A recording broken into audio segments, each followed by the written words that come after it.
Bonjour, Président Bonaventure Mbaya. Bonjour. Alors, Président Bonaventure Mbaya, vous avez annoncé votre candidat à l'élection présidentielle du 21 mars 2021, le 15 janvier dernier, au cours d'un point de presse. Oui. Alors, nous voulons savoir, depuis cette annonce, quels sont les effets positifs que vous avez reçus de votre côté. Les effets positifs, c'est déjà le fait que l'annonce de cette candidature était une réponse à la base du parti, à la base des sociodémocrates du Congo et également notre réseau international qui souhaitait qu'au Congo, il puisse y avoir aussi un candidat de notre réseau international, et en l'occurrence, moi qui suis également le coordonnateur de ce réseau au niveau de l'Afrique centrale. Et donc c'était très important que je présente cette candidature, mais surtout que je fasse que cette présentation de candidature soit assortie des conditions qui devront faire que le moment venu, on puisse confirmer la candidature. Ce sont ces conditions de transparence qui font la crédibilité d'une élection présidentielle pour faire en sorte que cette élection de cette année 2021 ne puisse pas se dérouler comme celle de 2016. Est-ce que vous pensez qu'en 2 mois, le pouvoir en place va vraiment réunir les conditions que vous avez demandées pour garantir la crédibilité de cette élection? Est-ce que vous compterez maintenir votre candidature? Je ne crois pas qu'en 2 mois, le pouvoir pourra réaliser les conditions d'une élection crédible et transparente. Déjà, il y a beaucoup de situations, il y a beaucoup de problèmes qui sont aujourd'hui en train d'aggraver ce que sera l'élection de 2021 au mois de mars. Nous sommes maintenant à la fin du mois de janvier pratiquement. Le corps électoral n'a pas été maîtrisé. Les gens sont en train de refaire le corps électoral, mais sur la base de ce qui s'était passé en 2016. Il n'y a pas eu un renouvellement du recensement pour avoir un corps électoral crédible.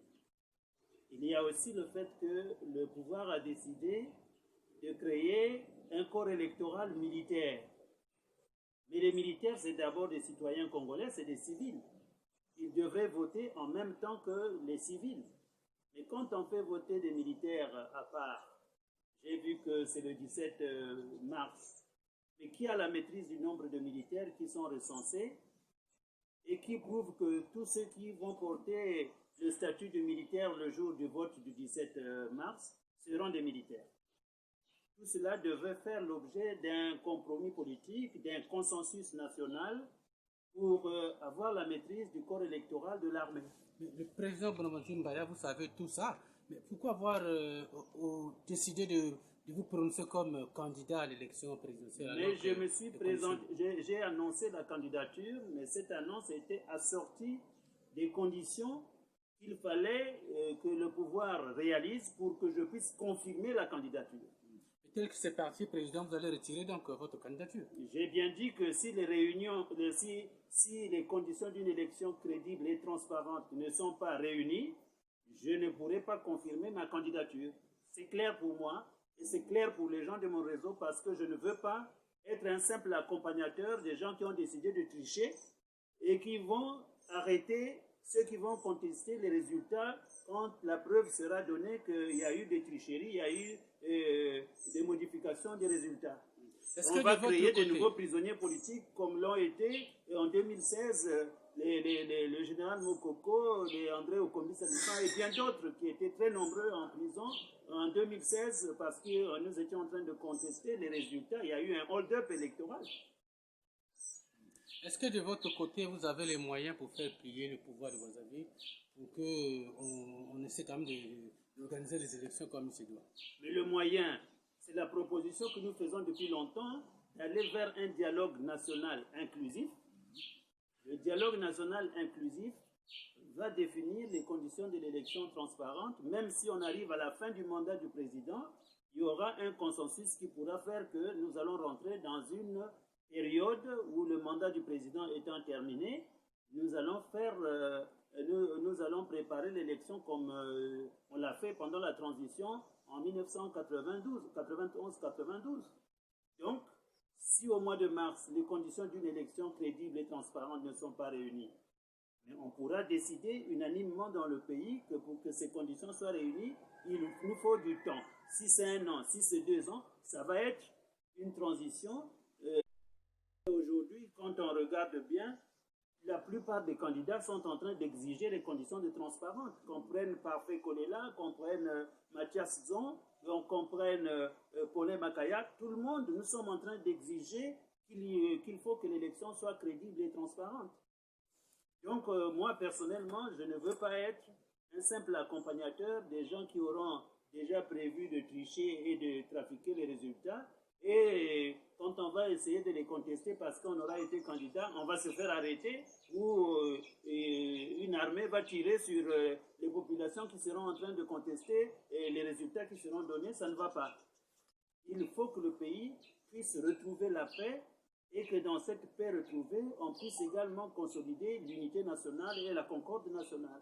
C'est la concorde nationale qui permet à un pays et à un pouvoir de trouver le compromis ou le consensus national. On ne vient pas imposer un consensus en fabriquant des décisions. Merci, Président Bonaventure Mbaya. Au niveau international, nous savons que vous êtes membre de l'Internationale socialiste, au même titre que le président américain nouvellement élu, Joe Biden, au même titre que le secrétaire général des Nations Unies, Antonio Guterres, au même titre que le président de la RDC, Félix-Antoine Tshisekedi. Alors, qu'est-ce qu'on peut attendre de ce réseau? Mais le réseau est pour qu'en Afrique, il puisse y avoir des régimes démocratiques.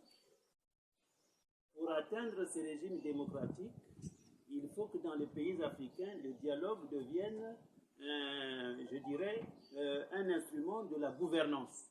C'est ce que nous sommes en train de faire, par exemple, en RDC avec le président Félix Tshisekedi. Et le but de ces dialogues, c'est pour consacrer ce que nous appelons au niveau de notre réseau une union sacrée de la nation. C'est l'union sacrée de la nation qui est la matérialisation de la concorde nationale. La concorde nationale, ça veut dire être en accord sur la façon de gouverner et sur la façon de développer le pays.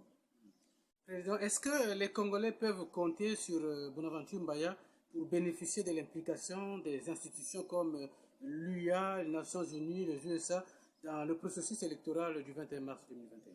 Mais le processus électoral du 21 mars, le président de l'Union africaine, ça sera notre camarade Félix-Antoine Tshisekedi, qui va devenir président de l'Union africaine à partir du mois de février prochain. Là. Donc, du coup, il aura à gérer les situations de l'Afrique centrale. En Centrafrique, déjà, il y a un problème. Le président Touadéra a été élu, mais comme le pays est sous le coup des groupes armés et ainsi de suite, il n'y a pas de paix en Centrafrique. Mais il ne faut pas que la même situation se produise dans d'autres pays de l'Afrique centrale, ici chez nous au Congo-Brazzaville, ou au Gabon, ou ailleurs, ou au Cameroun, où il y a déjà des crises dans les crises anglophones, par exemple, au Cameroun. Il faut qu'on trouve des solutions. Et les solutions pour notre réseau, c'est le dialogue national inclusif. C'est ce dialogue national inclusif que le réseau avait, en quelque sorte, fait et exécuté en RDC sous la présidence du président Joseph Kabila. Le président Joseph Kabila, à la fin du dialogue, ne s'est plus présenté. Il a présenté un dauphin. Félix a gagné. Il n'a pas mis le président il n'a pas mis le président Joseph Kabila en prison. Parce qu'il faut que la concorde nationale puisse consacrer l'union sacrée de la nation. Et c'est ça que moi, Bonaventure Mbaya, je propose ici au Congo, où nous sommes en train, pour la plupart, d'incriminer nos frères Mboshi, d'avoir, en quelque sorte, brisé le pays, alors qu'en réalité, c'est l'erreur de l'élite Mboshi qui a dirigé le pays et qui a voulu instrumentaliser les frères Mboshi. Alors que quand on regarde de très près dans les détails, nous voyons aussi qu'il y a des frères Mboshi qui souffrent de cette mauvaise gouvernance qui a été faite par pourtant les fils de l'ethnie, du groupe ethnique Mboshi. Okay.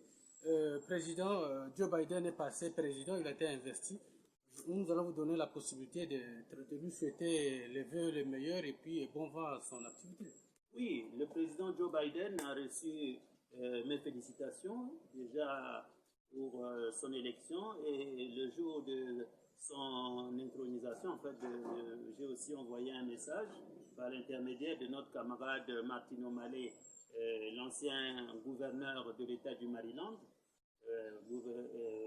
et qui a été aussi le maire de Baltimore. Donc, ce sont les gens de notre réseau qui sont aujourd'hui en train de gérer les États-Unis, mais dans l'accord de Paris sur le réchauffement climatique et la lutte contre, je dirais, le réchauffement climatique, la préservation de la biodiversité. Donc, Joe Biden, il a le soutien dans un monde qui est aujourd'hui sous le coup de la globalisation. La globalisation oblige toute la planète à fonctionner dans une espèce de partenariat qui doit également, en quelque sorte, renforcer la solidarité au niveau de la planète.